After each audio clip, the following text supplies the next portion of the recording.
ఖాళీ సీన్లు అని అట్లా ఏం లేదు, ఫ్లోలో వెళ్ళిపోతుంది మూవీ మొత్తం. ఇప్పుడే శర్వాది బైకర్ చూసి వస్తున్నా. ఛాంప్ హ్యాస్ అరైవ్డ్ మూవీ అయిపోయాక లాస్ట్లో ఎండ్ టైటిల్ కార్డ్ ఇట్లా పడింది. నాకైతే నిజంగా ఒక ఛాంపియన్ అరైవ్డ్ అన్నట్టే అనిపించింది అన్న. సినిమా అయితే మంచిగా ఎమోషనల్గా తీశారు, బాగా చాలా బాగుంది.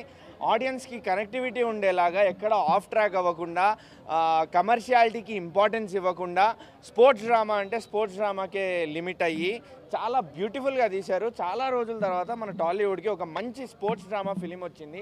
ఎస్పెషల్లీ బైకర్స్కి అండ్ రేసర్స్కి కూడా చాలా మంచి మోటివేషనల్ ఫిలిం అని చెప్పాలి. ఎందుకంటే రాజశేఖర్ గారు యాక్టింగ్ అన్న, నేను ఇలాంటి రోల్లో రాజశేఖర్ గారిని ఎప్పుడు ఇమాజిన్ చేయలేదు. ఆయన క్యారెక్టర్ ఆర్టిస్ట్గా ఫస్ట్ టైం చాలా గ్యాప్ తర్వాత మన ఇండస్ట్రీలోకి వచ్చారు. ఒక తెలుగు ఫిలింలో, డైరెక్ట్ తెలుగు ఫిలింలో చాలా గ్యాప్ తర్వాత క్యారెక్టర్ ఆర్టిస్ట్గా వచ్చారు. శర్వాకి అండ్ రాజశేఖర్ గారికి ఉన్న ఎమోషనల్ సీన్స్, వాళ్ళిద్దరి కెమిస్ట్రీ, ఆ ఫాదర్ అండ్ సన్ బాండింగ్ ఏదైతే ఉందో బ్యూటిఫుల్ అన్న, బ్యూటిఫుల్. ఒక్కొక్క చోట కొన్నిసార్లు అయితే కంట్లోంచి నీళ్లు తిరుగుతాయి, ఖచ్చితంగా చెప్తున్నా, కంట్లోంచి నీళ్లు తిరుగుతాయి. అభిలాష్ రెడ్డి గారు అంత బ్యూటిఫుల్గా డైరెక్ట్ చేశారు, అంత బ్యూటిఫుల్గా కొరియోగ్రాఫ్ చేశారు ఆ సీక్వెన్సెస్ని, ఎమోషనల్ సీక్వెన్సెస్ని. అండ్ మూవీ స్టార్టింగ్ నుంచి ఎండింగ్ వరకు కరెక్ట్గా మాట్లాడాలి అంటే ఫస్ట్ హాఫ్ కొంచెం స్లో అనిపిస్తుంది.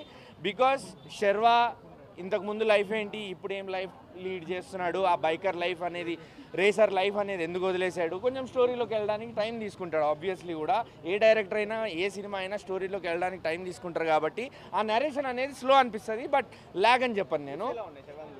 శర్వా లుక్స్ మాత్రం I don't know what he has done. Crazy అంటే క్రేజీ స్టైలిష్గా ఉన్నాడు. ఆయన కాస్ట్యూమ్స్ కానీ, అంటే ఒక ఫ్యామిలీ మ్యాన్ లాగా మంచి ప్లే బాయ్ లుక్లో ఉన్నాడు.